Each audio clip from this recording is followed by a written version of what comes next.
दोस्तों, आज का वीडियो है तकदीर का खेल। दोस्तों, बात बहुत पुरानी है।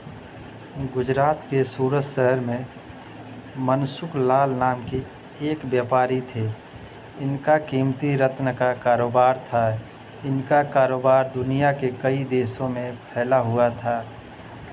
पूरे सूरत शहर में इनका मान और सम्मान था। मनसुख लाल के दो बेटे थे, जिनका नाम रामलाल और दूसरे का नाम श्यामलाल था। रामलाल दौलत और रुतबे का बहुत घमंड था, जबकि श्यामलाल एक शरीफ और सुलझा हुआ इंसान था। घमंड के साथ साथ रामलाल में ईर्ष्या और बेईमानी जैसे अवगुण भी थे। समय के साथ साथ मनसुख लाल की उम्र बढ़ती जा रही थी। ऐसे में उनके दोनों बेटों ने कारोबार में पिता का अधिक से अधिक हाथ बटाना शुरू कर दिया था। कुछ समय के पश्चात मनसुख लाल चल बसे और कारोबार का पूरा भार रामलाल और श्यामलाल के कंधों पर आ गया। बड़ा भाई होने के नाते रामलाल ने व्यापारिक फैसलों में अपनी मर्जी की चलानी शुरू कर दी। रामलाल बेईमानी और मक्कारी भरे फैसले लेने लगा। असली रत्न के नाम पर वह नकली रत्न व्यापार करने लगा, जिससे उसका मुनाफा बढ़ने लगा। इस मुनाफे से उसका बाकी बचा चरित्र भी काला हो गया। दौलत के घमंड में वह परिवार में उन्मादी जैसा व्यवहार करने लगा। दूसरी तरफ शरीफ और सुलझे हुए श्यामलाल को शुरू में रामलाल की बेईमानी का इल्म तो नहीं हुआ, परंतु जब उसने उसके व्यवहार में परिवर्तन देखा तो पूरे माजरे को समझने में उसे ज़्यादा देर नहीं लगी। रामलाल की करतूतों से श्यामलाल को बड़ा दुख हुआ। उसने रामलाल को समझाने और सही रास्ते पर लाने की कोशिश भी की, परंतु वह नाकाम रहा। उल्टे रामलाल श्यामलाल से खफा हो गया और व्यापार में बंटवारे का बहाना ढूंढने लगा। बंटवारे में भी उससे बेईमानी की साजिश रची, घर में कलह का माहौल पैदा किया। अंततः रामलाल अपनी साजिश में सफल रहा और श्यामलाल के हिस्से के व्यापार पर भी यह कब्जा कर बैठा।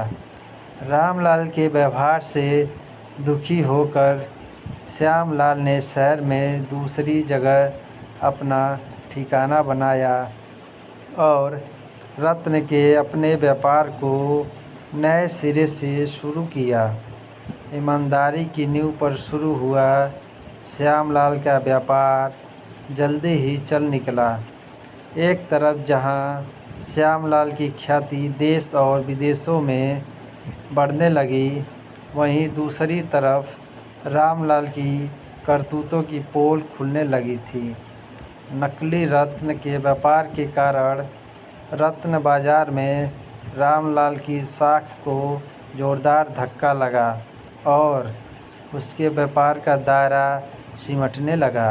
अंततः नौबत यहाँ तक आ गई कि बाहर क्या अपने शहर का भी कोई व्यापारी रामलाल का नाम लेने से भी तौबा करने लगा। अब तो नौबत यहाँ तक आ गई कि रामलाल को धन के अभाव में अपना घर, दुकान, सामान तक बेचना पड़ रहा था। जल्दी ही रामलाल के हाथ से सब कुछ निकल गया और वह परिवार सहित सड़क पर आ गया। अब रामलाल को अपने किए पर पछतावा हो रहा था, परंतु उसकी तकदीर ने जो खेल खेल दिया था, उससे आसानी से पीछे आना उसके लिए संभव नहीं था। दूसरी तरफ श्यामलाल की तकदीर का खेल, जिसकी बदौलत वह रंग से राजा बन गया था। जब रामलाल की बदहाली की खबर श्यामलाल को लगी तो उसे बड़ा दुख हुआ। पुरानी बातों को भूलकर वह भागा भागा अपने बड़े भाई रामलाल के पास पहुंचा और रामलाल के लाख मना करने के बाद भी उसे परिवार सहित अपने पास ले आया। यह भी तकदीर का ही खेल था कि जिस भाई के साथ रामलाल ने बदसलूकी कर उसे सड़क पर पहुंचा दिया था, वही भाई आज उसे सड़क से उठाकर अपने घर में ले आया था। कहानी से शिक्षा। दोस्तों, इस कहानी से यह शिक्षा मिलती है कि तकदीर कब किसके साथ क्या खेल खेल दे, इसका अंदाज़ा कोई नहीं लगा सकता। हाँ, इतना ज़रूर है कि आपके कर्म ही आपकी तकदीर लिखते हैं। जिस तरह रामलाल और श्यामलाल के कर्मों के आधार पर तकदीर ने उसके साथ खेल खेला था, इसी तरह अच्छे कर्म करते रहना चाहिए। क्या पता कल तकदीर आपके साथ क्या खेल खेल जाए। इसीलिए कहते हैं तकदीर का खेल निराला है। दोस्तों, लास्ट तक वीडियो देखने के लिए आप लोगों का बहुत बहुत धन्यवाद। दोस्तों, इसी तरह से वीडियो देखने के लिए हमारे चैनल को लाइक, शेयर और सब्सक्राइब ज़रूर करें।